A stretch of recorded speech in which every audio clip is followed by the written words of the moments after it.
23e jour de notre calendrier de l'Avent du bonheur, bienvenue. Bienvenue à toutes celles et tous ceux qui veulent commencer par être et devenir plus heureux au quotidien avant ou en même temps de devenir forcément de meilleures personnes.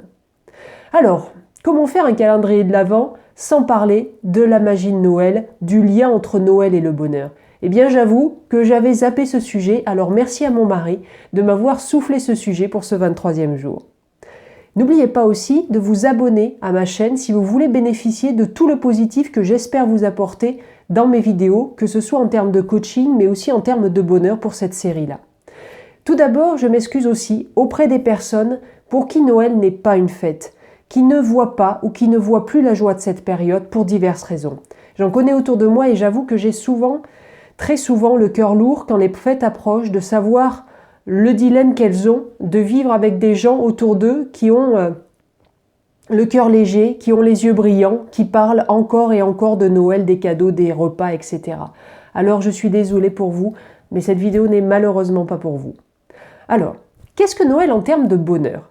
Vous êtes-vous déjà posé la question de pourquoi on parlait de la magie de Noël?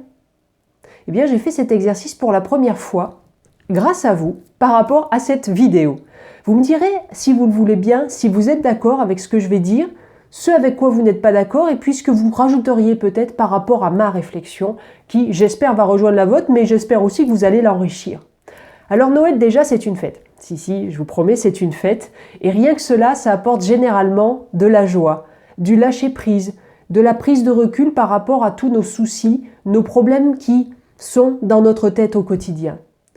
Une fête, ça veut aussi dire qu'on va être avec plusieurs personnes. Noël est éminemment une fête familiale et souvent, c'est un moment où l'on côtoie, on revoit des personnes que peut-être dans l'année nous n'avons pas le temps de voir ou que nous ne pouvons pas voir par rapport peut-être à de la distance. Je connais aussi des personnes qui ne fêtent pas du tout Noël en famille, mais qui le fêtent entre amis, pour les raisons qui leur appartiennent. Et elles me disent que ce repas, il est totalement différent de tous les autres repas qu'ils font la même année avec leurs amis. Cela me fait dire qu'en fait, Noël, c'est aussi l'apport que l'on fait avec tous nos souvenirs de chacun de nos Noëls, d'enfance, d'adolescence. Je suis la première à retomber en enfance pendant les jours précédents et le jour même de Noël. Il n'y a pas une année où je n'ai pas des flashs de souvenirs d'autres Noëls.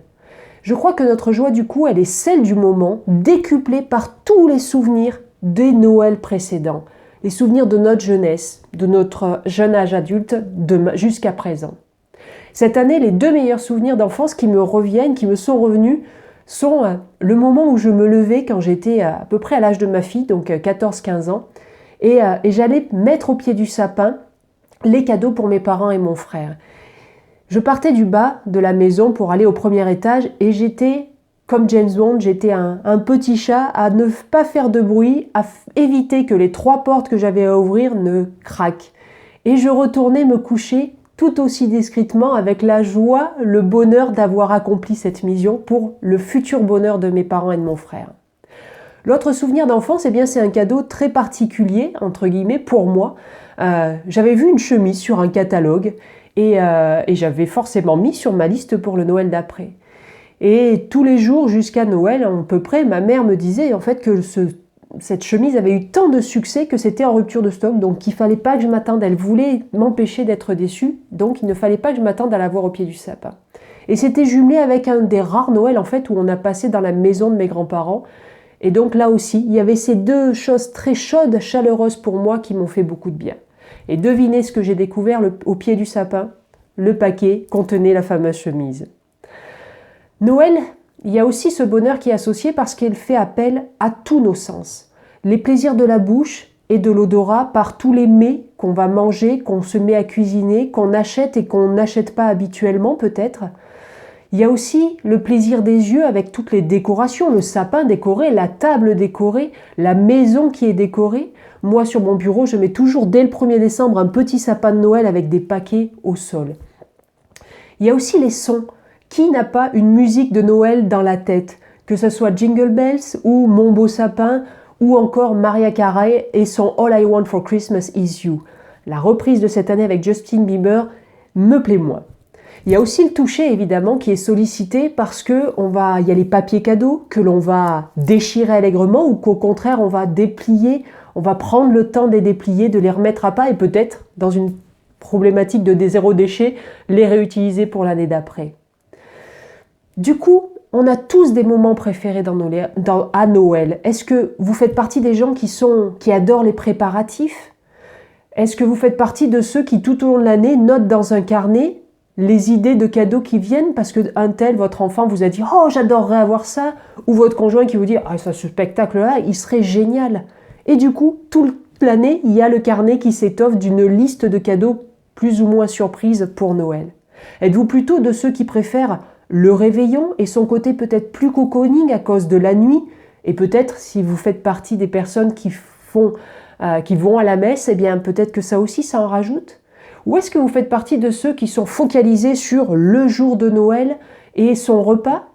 Est-ce que vous êtes focalisé sur le temps d'ouverture des cadeaux, que ce soit le 24 décembre ou le 25 décembre? Et peut-être même, est-ce que vous faites partie des gens qui aiment la nostalgie, qui s'installe après avoir terminé les fêtes de Noël? Vous avez forcément, j'espère en tout cas, dit « Ah oui, c'est ça que j'aime moi. Ah non, non, ça !» Ou alors plusieurs choses. Alors, cette année, le défi pour vous, c'est que ce sur quoi vous vous dites « Oui, c'est ça qui me rend heureux », eh bien, soyez-en encore plus conscient, mettez-en plus dans votre Noël 2020. Faites grossir votre bonheur en y mettant vraiment le doigt dessus, en y mettant la lumière dessus. Je vous souhaite de vivre un de vos plus merveilleux Noëls.